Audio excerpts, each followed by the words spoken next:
So as you can tell by now, English is not my native language.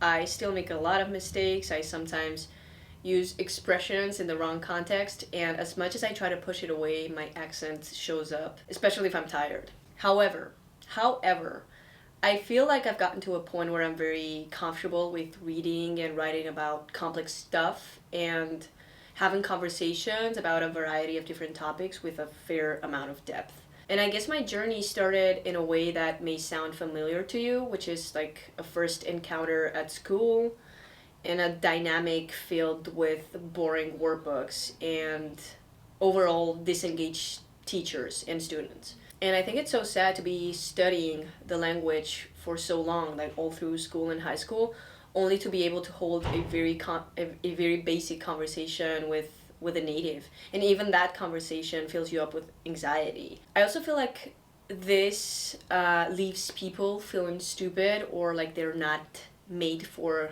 language learning. And I beg to differ because you're human, I hope. And through our evolution, language learning has always been a survival tool. Like we needed it for sharing knowledge, for territory expansion, for cooperation, and it's a tool you still possess.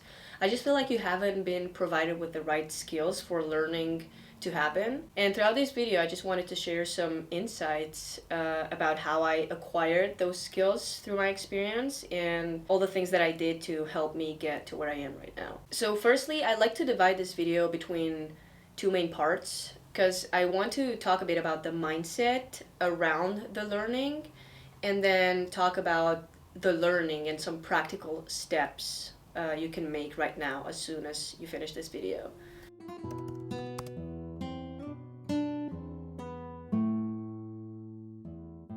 So when it comes to having a good frame of mind, when it comes to learning, looking back at my journey, I found three main elements that really helped me get here. And the first one was my vision. So when I was getting into this English speaking bubble, I started to envision a future Chris that would talk with a very good accent and that would be highly articulate. And as I was building that version of myself in my head, that kind of pushed me towards wanting to really be in pursuit of that vision. And I really believe it's a very helpful exercise to do, like just to vision who you want to become or what kind of learner you want to be. Because honestly, when you feel tired or like you don't want to hit the books or put the effort in, I think that having this little vision really helps because I would just think of that Chris and I would really feel like what I was about to do really made a difference. It's like, okay, it's gonna be just 5 minutes of studying, but this is really gonna make my vision come true. And also I was really passionate about my learning. Like I would spend hours and hours just reading extensively, talking to myself, recording myself, or just writing. Oh, and I would also keep like a little vocabulary notebook and I would take that with me everywhere. Like we would watch a movie, we would whatever, I just wanted to write that down, like new words and stuff. And I guess the second element to a good mindset is curiosity. Like really having a sense of curiosity and being excited and engaged with your learning is another key element here. Because you don't want to engage with things that are not exciting to you. Like I'm guessing if you're someone who got to a point where you're very good at English and like you can speak and whatever, it's probably not because of all those grammar textbooks that you did in high school, but maybe because you found some content, like some shows, some movies, some podcast or whatever that you really enjoyed and like you just kept doing that and it kind of became second nature, right? So having a clear vision and being curious about your learning, it's important, but there's still one piece missing and that is self-criticism. Even when I was a teenager and I was growing up, I had this sense of self-analysis because I would always see where my weaknesses were at and I always made it a point to work on them. And if I'm honest, language exams were a good direction to follow and to see where my skills needed improvement. And funny enough, 2 years ago I passed my C2 certificate, which if you're not familiar, I think it's like the highest level you can achieve like academically in a language. Academically being a key word here. And the moment I passed that exam, I just thought to myself, like, I've made it. Like I finally made my vision a reality. Like there's nothing else to improve. Like I've gotten here. Like I'm here right now. And I completely lost my sense of self-criticism and I got stuck. And now I happen to be in an environment where I'm surrounded by native speakers and I'm so humbled. Like there's so much room for improvement. I'm making it a point every day to just like try to improve myself as much as possible. So I guess my point here and the lesson I draw from this is that you don't want to let external finishing lines shape your view about your progress. And while exams were a perfect tool for directing me towards my weaknesses and seeing where I had to work on, I feel like now I have to take matters into my own hands and just create my own roadmap and set my own goals. You should never think that you've arrived or that there's nothing left. When you lose that, you just get stuck, as I did. Because self-criticism really is an important skill to have if you really want to improve yourself.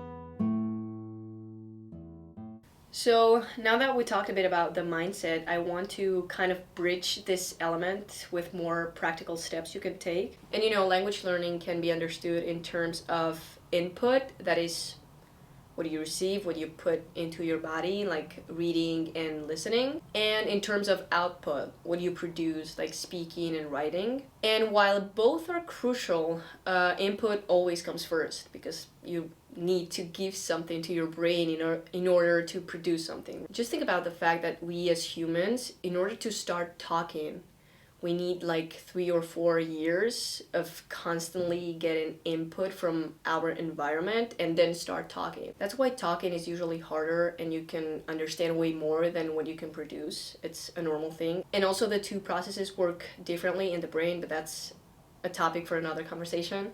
So that's why I feel like you should firstly focus on input. And firstly, I want to give you a framework that I named the RRRW framework, just because it makes sense for me. And the first R stands for research. Find something that you're genuinely interested in. Do a little research on the internet of potential resources to work with, and do not underestimate this step. For example, I just like to put stuff that I'm interested about on YouTube, because YouTube, I feel like it's one of my best learning tools. I don't know, like nutrition, psychology, whatever, I don't know, whatever comes to mind. And now that I have AI in my life, I like to ask ChatGPT to give me some resources. Like, for example, I'm into this, my personality is like this, blah, blah, blah. I don't give too much information, by the way. That might be dangerous, I don't know. And I also like to put him into context, like I'm a learner, like I'm at this level, I would like something that's easier, blah, blah, blah. And I will also suggest that you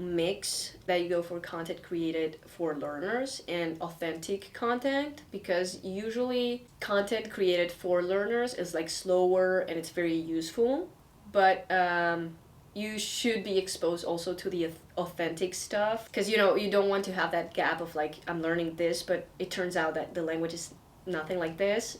I don't know if you're understanding what I'm saying. And now we get to the second R, which stands for routine. And one of my favorite quotes of all time is, "We become what we repeatedly do. Therefore, excellent is not an act, but a habit." And I love this quote because it just encapsulates how much habits shape who we become. Because when you have a habit of engaging with a language every single day, you will eventually become someone whose second nature is to just have that language in his life, in his or her life. And I would go as far as to say that a routine, it's what's going to potentially turn you into a fluent speaker. And essentially, you want to look out for three main things in your routine. You want to have go-to resources. You want to really decrease mental constraint, because you don't want to be having only like 10 minutes to dedicate to your learning and being so paralyzed by so much analysis that you end up doing nothing. So you want to prevent that, and you want to be specific about it. I want to watch YouTube. Okay, which video? I want to read which article or what book. I want to listen to a podcast and write down some notes. Okay, which episode? You just need to be prepared. And for example, I like to do this on Sundays. So every Sunday I prepare a bit my week ahead, and I'm like, okay, and this day I'm gonna do this, and Tuesday I'm doing this and that, and I just prepare myself. You will also like to have a regular moment in your day when you're doing your routine, because you kind of get your body used to that at the same time every day. So I would suggest you experiment with this, like try 1 week or 2 weeks and see where you can block some time to sit with the language without compromising too much your mental energy or the rest of your day.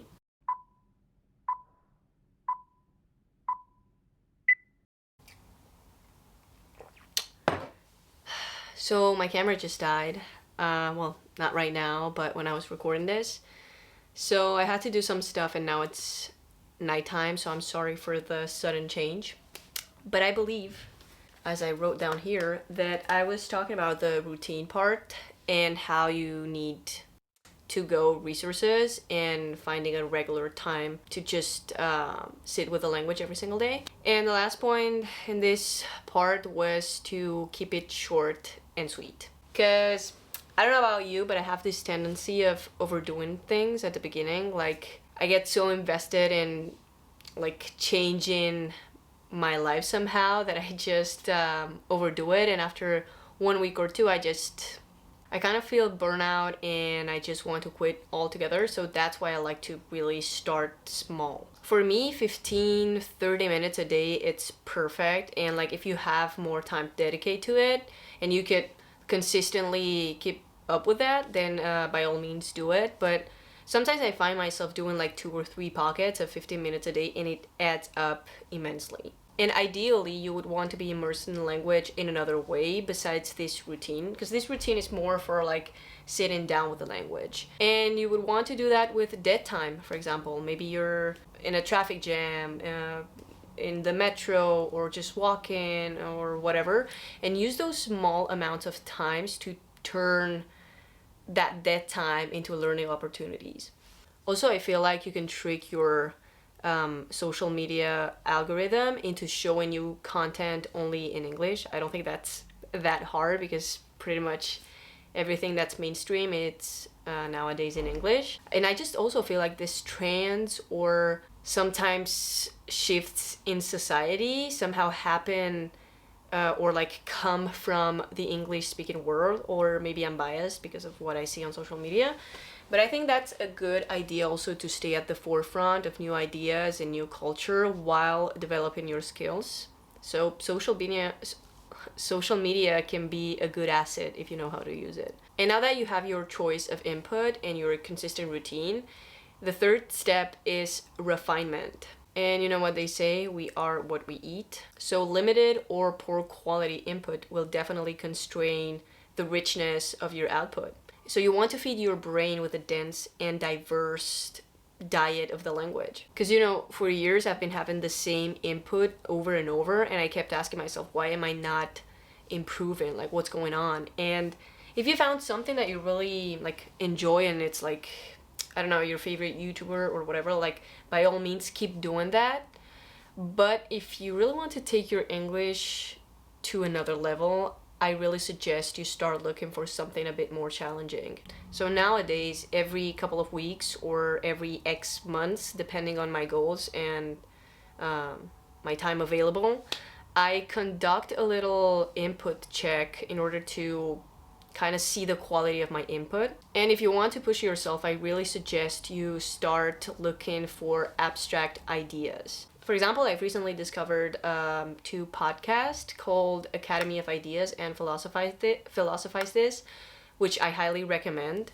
And I love this because they really push me into thinking in abstract ways and even question topics that I've never really thought about before. And you know, I've realized that for the longest time I've been in my comfort zone, just listening to stuff that was very easy and very basic without like looking for that little challenge or like just pushing myself. And that's why I want to really highlight the importance of staying self-critical and also setting clear goals. I am now trying my best to fix this and focus on my weakest points and be alert all the time about what it is that I have to work on. And another thing that I did to avoid getting out of my comfort zone was not writing. If I'm honest, writing has always been one of my weakest skills. Like even in my native language, I think it's hard for me to put my thoughts into words, like into written words. I don't know why. I'm trying to work on that. And this takes me to my last point, to the last letter of this framework, which is start writing as often and as soon as possible. Because I've also realized how important it is to write if you want to speak better. Most of these public speakers that I see that are very like articulate and like they can express themselves very well, they usually have a very thorough writing routine, or they always write their thoughts before exposing them to the world. Now that I'm writing more, I'm also starting to realize like how much I've missed on because I've skipped this part.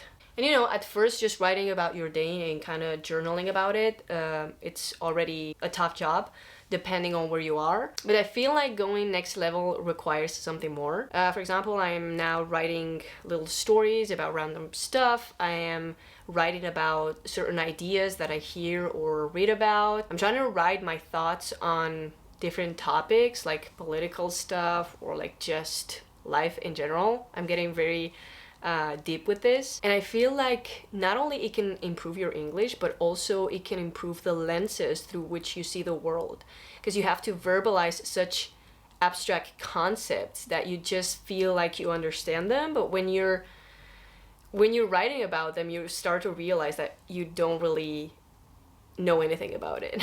And you know, I know it can be daunting to start writing at first. It definitely was for me. And I don't know, I'm thinking maybe I could do a video dive in a bit more into my writing process now that I actually have a writing process. Maybe that'll be helpful to someone, I don't know. But for now, like just start and write about whatever. Try to integrate that into your routine. So that's pretty much all I have for today. I hope I was clear enough. I hope this helped you somehow. I hope you can help someone. And I will see you in the next one.